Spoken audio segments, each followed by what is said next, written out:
Hello दोस्तों, नमस्कार।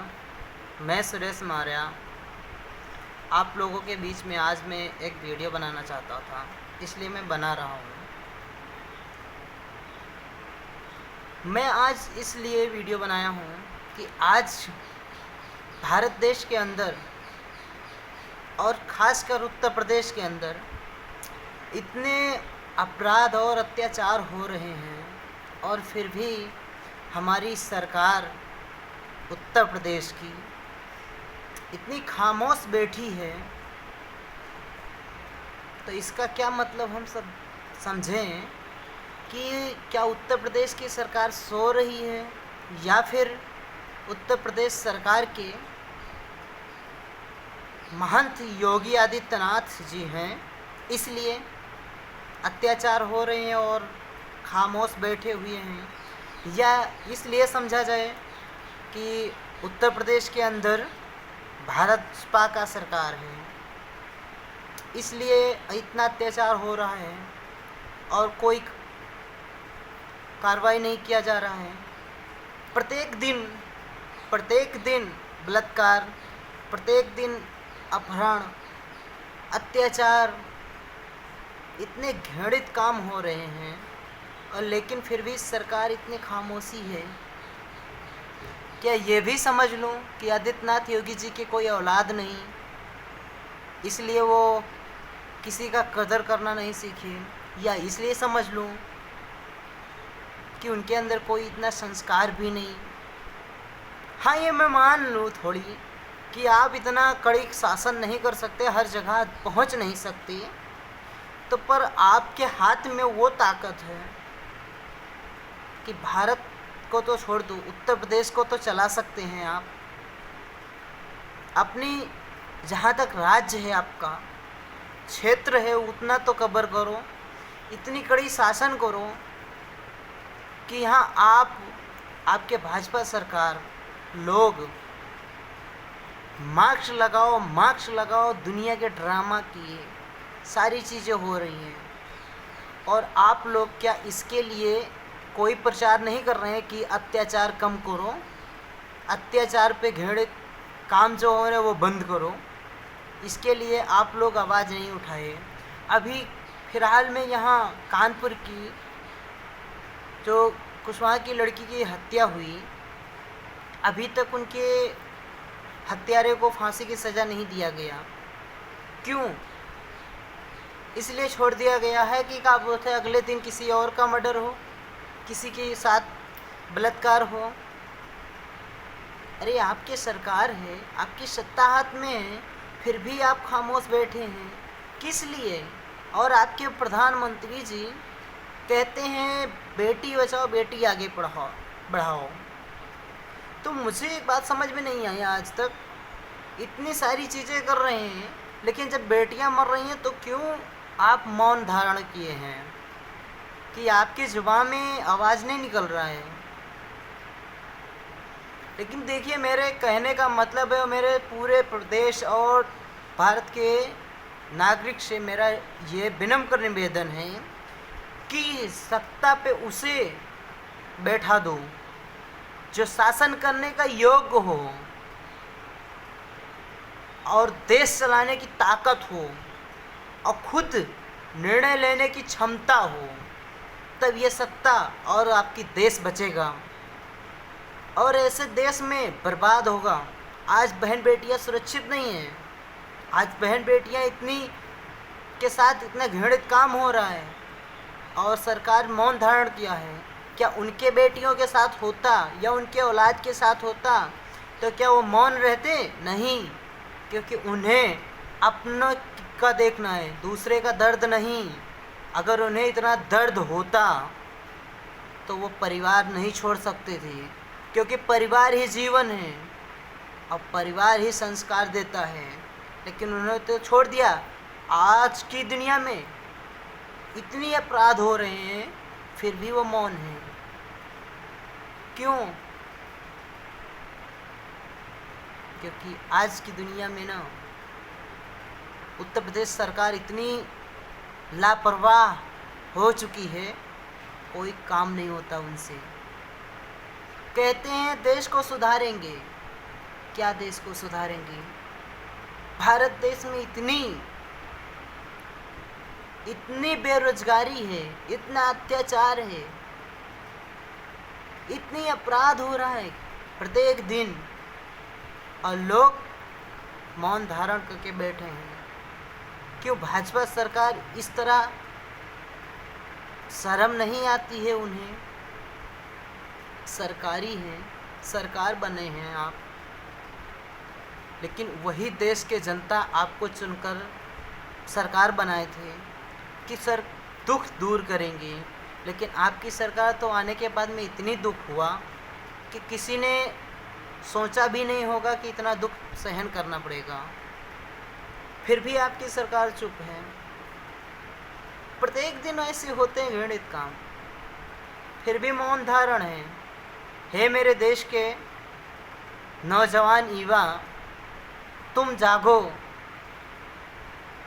अब जगाने आए हैं हम। अब जाग जाओ, सत्ता को बदल दो, क्योंकि इनके बस की अब कोई बात नहीं है, क्योंकि शासन करने के योग्य नहीं बचे ये, ना कोई निर्णय ले सकते हैं ना कुछ। अरे ये वही भारत देश है जो सम्राट अशोक अखंड भारत पे राज किए थे, वही शासनकाल है, या वही भारत देश है कि जिनके शासनकाल में एक पंछी भी स्वतंत्र रहता था, खुशहाल जिंदगी जीते थे।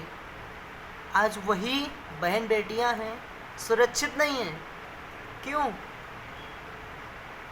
नहीं यार, अरे यार देश को संभालो, यह देश है, ये मातृभूमि है, अब इन्हें बिखरने मत दो।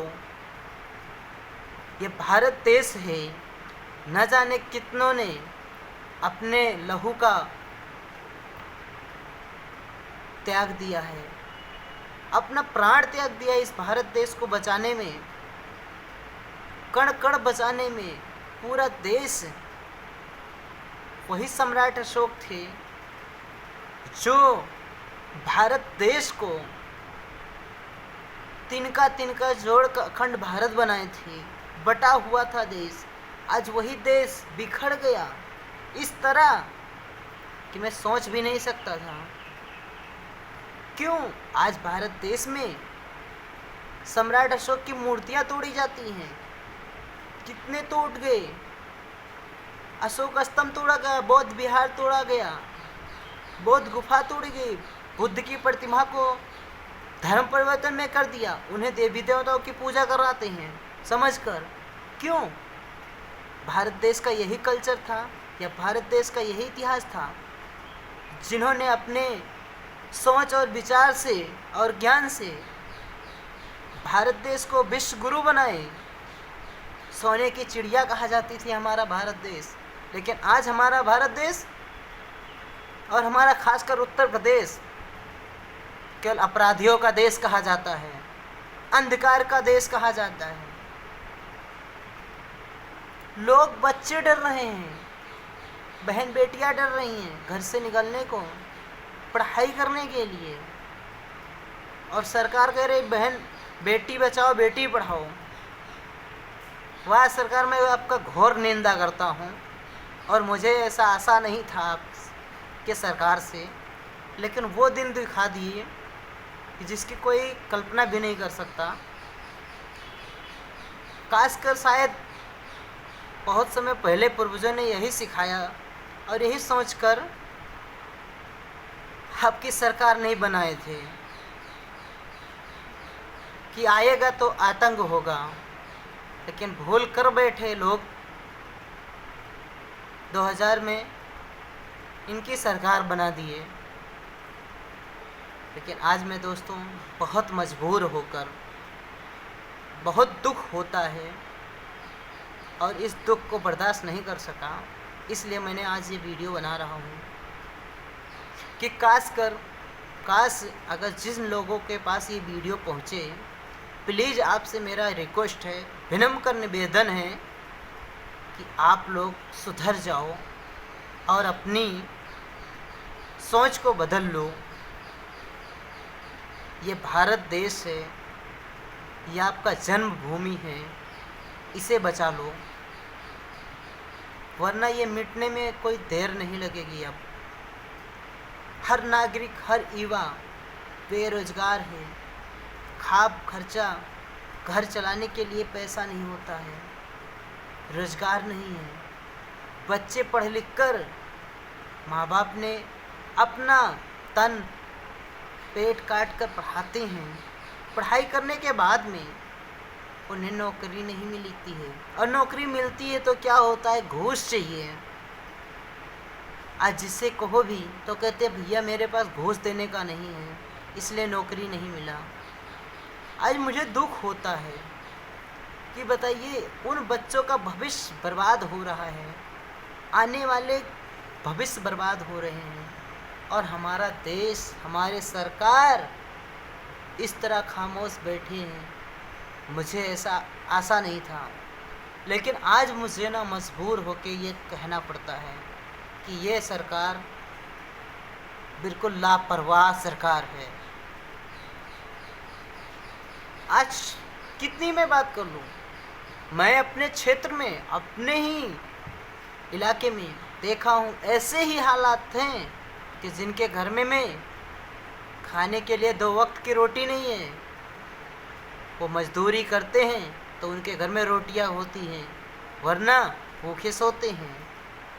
रहने के लिए छत नहीं है, और हमारे प्रधानमंत्री जी कहते हैं भारत देश में सबको घर मिलेगा, घर दिया जाता है, लेकिन वहाँ के आते हैं लोग तो लोग केवल उसे, उसके कर्मचारी और अधिकारी लूट के खाते हैं। जब किसान कोई आता है, जाता है उसके पास, तो उसे केवल प्रेरित किया जाता है, आप 3 लाख रुपया आएगा, 50,000 रुपया मुझे दोगे तो मैं पास करूँगा। अरे 50,000 उसके पास होता तो यार वो अपना घर नहीं चला लेता, क्यों आता? मैंने ना जाने कितने लोगों को देखा है ऐसे, खासकर मैंने अपने क्षेत्र में, डिस्ट्रिक्ट बलरामपुर में देखा हूँ, अपने गांव में भी देखा हूँ। इतने तकलीफ़ें, इतने लोग दर्द सहते हैं, और इस सोचकर साथ भाजपा सरकार को एक बार मतदान किए थे कि उनकी थोड़ा दुख और तकलीफ़ें दूर होंगी, लेकिन भाजपा सरकार ने उनकी विश्वासों को खंडित कर दिया। इस तरह खंडित किया कि वो स्वयं पर विश्वास नहीं कर सकते अब कि मेरा निर्णय क्या होगा, सही या गलत। आज मुझे बहुत दुख हो रहा है, और भारत सरकार की इतनी लाचारी मुझे बर्दाश्त नहीं है अब। इसलिए मेरे हे युवा, आप लोग आवाज़ उठाओ और ऐसा कोई चुनो जिसे शासन करने का योग्य हो, गुण हो, ज्ञान हो, और उन्हें क्या जो अंधविश्वास में पड़े हों वो क्या देश को उजाला देंगे। जो खुद अंधविश्वास में जी रहे हैं तो क्या देश को प्रकाश देंगे, या देश को क्या ज्ञान देंगे जो खुद एक अनपढ़ गंवार हो। पर ये पढ़कर ये ज़रूरी नहीं कि वो क्या है, लेकिन उसकी सोच थोड़ी क्या है ये देखना होता है। लेकिन आज मुझे ना बहुत दुख होता है। अभी मैंने एक पोस्ट देखा था कि उसके पति को होटल में कमरे में चेकिंग करने के लिए ले जाते हैं, मनीष गुप्ता, हाँ, उसकी हत्या कर दी जाती है। 6 पुलिसकर्मी, अरे यार पुलिसकर्मियों को ये बताइए, आपको रक्षा करने के लिए रखा जाता है, चयन किया जाता है, और आप लोग इस तरह कर रहे हैं, क्या कहा जाए। देश है, आपका मातृभूमि है, आपका जन्मभूमि है, और ये देश सबका है और सबका योगदान है। और ना जाने कितने अपनों ने रक्त से ये देश को सींचा है, तब ये देश आज इस तरह हुआ था, जिसे आज सोने की चिड़िया कहते थे। और लोग यहाँ भारत देश को देखने को सोचते थे, और आज वही देश है कि यहाँ के देश और नागरिक इतनी मजबूर हो गए हैं, इतने लाचार हो गए हैं कि जिसकी कोई कल्पना भी नहीं करता।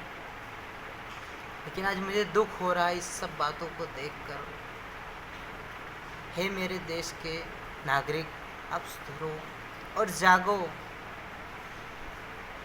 भारत देश बचा लो। और मेरा ये आप लोगों से विनम्र निवेदन है कि आप लोग जहाँ तक हो सके, मैंने एक ऐसा गुण और सक्षम और खुद निर्णय लेने की क्षमता हो व्यक्ति को देखा है, जो दूसरों के दुखों में अपना दुख समझता है, दूसरों के सुख में अपना सुख समझता है, दूसरों के आंसू में अपनी आंसू समझता है। मेरे हिसाब से उन्हें सरकार की पद दे देना चाहिए। उनके हाथ में ये देश का बागडोर उन्हें दे देना चाहिए। इसलिए मेरा आप कर विनम्र निवेदन है कि आप जितने भी मेरे देशवासी हैं, आप लोग जो भी वीडियो मेरा देख रहा है इस समय, मेरा आप लोगों से हाथ जोड़कर विनम्र निवेदन है कि आप लोग भारतीय राष्ट्रीय पार्टी का सपोर्ट करें और बीआरपी को इतना ऊंचा बना दें कि आने वाले कल में हर बच्चा स्वतंत्र जीवन जिए, स्वतंत्र बहन बेटियों रहें और सुरक्षित रहें। इसलिए आप लोगों से मेरा विनम्र निवेदन है कि बीआरपी को लाना होगा, भारत देश को बचाना होगा। अब कोई विकल्प नहीं, अब फिर से चंड अशोक का रूप करना होगा, क्योंकि वही एक रूप धारण होगा जब भारत देश से अत्याचार और पापियों का अंत होगा, वरना अभी संभव नहीं है ये माफियों का क्षमादान देने का, पापियों को क्षमादान देने का। अब केवल वक्त यही बचा है, जो गलत किया है उसे दंड मिलना चाहिए, चाहे कोई भी हो, चाहे जो भी हो। बस अत्याचारी और अपराधी को केवल मृत्युदंड, केवल मृत्युदंड, दूसरा कोई विकल्प नहीं। इसलिए मेरा आप लोगों से कहना है कि भारतीय राष्ट्रीय पार्टी बीआरपी को सपोर्ट करें और आगे बढ़ाएं। जो आरपी मौर्य हैं वही एक दबंग शेर है, जो भारत देश को स्वर्णिम भारत और अखंड भारत फिर से बनाएगा। इसलिए मेरा कहना है, आप लोगों को आवाज़ उठाओ, न्याय के लिए लड़ो। और मेरा एक बात और कहना है कि अपराधी से बड़ा अपराध है अत्याचार को बर्दाश्त करना, अत्याचार को सहना। अब आवाज़ उठाओ फिर से और अखंड भारत के लिए फिर से लड़ो, फिर से स्वर्णिम भारत, वही अशोक राज्य चाहिए। ना हमें कृष्णा और न ही राम का राज्य चाहिए, हमें फिर से अशोक का राज्य चाहिए, अशोक का राज्य चाहिए। है मेरे दोस्त, वीडियो को शेयर कर देना। जय भारत, जय सम्राट, जय बीआरपी।